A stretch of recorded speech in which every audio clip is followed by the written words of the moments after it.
nir malaken yam kan azjala content ba jo me link ke jan gwasa me bana ler me bana jelinkel ler me nyuno alamadan kon wari chete ke diu ke jan gwasa beje me meta content gor jen wo de yen jo me de yen linga gwa an wo ngum le arode ki ko duptin ken tin pen kono de kon te ka mat kam no kon man wari ke jan gwasa me shirik shika dide de mada de jela dide muraje ke ye gwasa me raje ke yelo an ganwara manong nuari ano chi mar dial kan nuari so naga jen wo de nuar de ke mat to kon ga shodo ngani ana kamrar re nuari kan e tin kontinji chunkel kan nuari en yet ne tin kon batin kwane totor kwa le balano kan e chi kan nuari chet kan nuar wew ki nuar gwel ki nuar yone tin kon en chiti ay tin kel ga jor chana ka le balano kan kan nuari tidlo kan nuari kan e to chikan siang nuari kana bat duno re dien gui kana no kan siang nuari kana bat men ku kon gor gwas me amada dien de no nyam ka jamo kon e kola nuari. We are living in a time of great uncertainty. Siang kon re gwat me bej me ku kon do bran banotin kon e kon la nuari ya kon yara politically, socially and economically. Politik ya kon shebe jak mar kam no kon ba la social life dan ke ta danen to ko right kon ke je ke chen kon ke je kon e kola nuare a cha kon yar to kon ka deng mudi ti ko dan no kam ne kon mi kon ke economic dan bo yo ta danen je kon me dan ke je chit ke yo ke bel kon la porke a shana tul ko riu dan tam chikan purke bel chit ka gwas men tama an wala shangaro ko fa di ron kin dang ro jen dang ro di nyon jen wo apai mala bela ka toke ka piet ke ja mi kan piet dan tama ka pai baron be wo pai badak tele mi bicham re doan ware so cha kon yar tin kon tuok cha in kon mi dan cha je yar siang re ka cha yar bo siang dan chi ko dan lel no kam kon karo dan ko shang chi wele dun mo gwa ba je tewra ra den ke bradien be je yar no mo chi mo gwa so chi society dan kon lan war che chuta ka choj medit chu kon long nana je kon ko kon displace cha kon joch dor kon cha kon joch abot cha kon joch akor cha kon joch telmat ka kam no kon la disunity kan god the t mtuoken ka jama atako telekon shiang mara kam ne kon chi kon shi anana gwae wal kon ko lan wari chi kon pel men chi kon no kono bana chongwa kel conduction kon de kon niam gaje bana kriya leka chi kon yune no ka telmat ka shiriu ne ta ngwana long chi ke liu chi ne de ngwan ba chi ke ga jwat ngwan ka telmat ka ko chena re le tok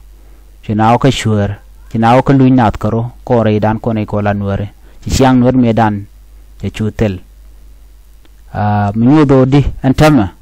many have lost hope. Many people can work on chika feel powerless ke chika tel wang chika tel bom rai teka dian kana matuoga kingu kamela jen hotel kon wang o kon chikon met kangu ka kel so goro jen wone na adero dan nyok mat korodan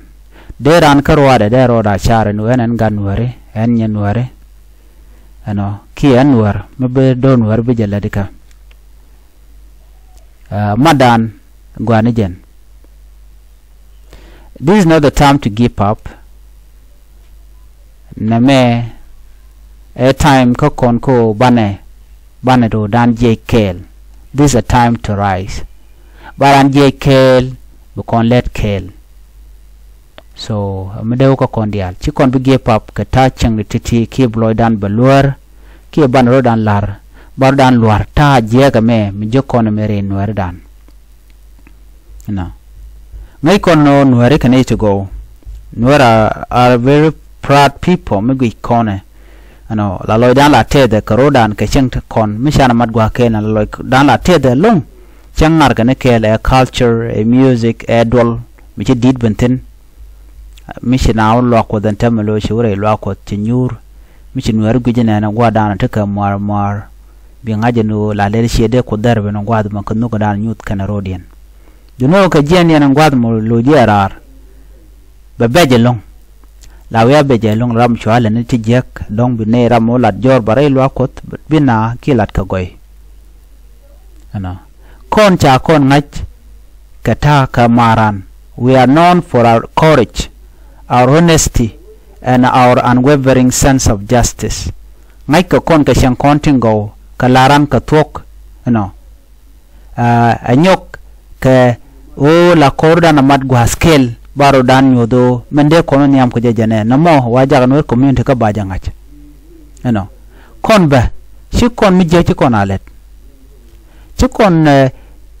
nyurba niam ram len mi chodal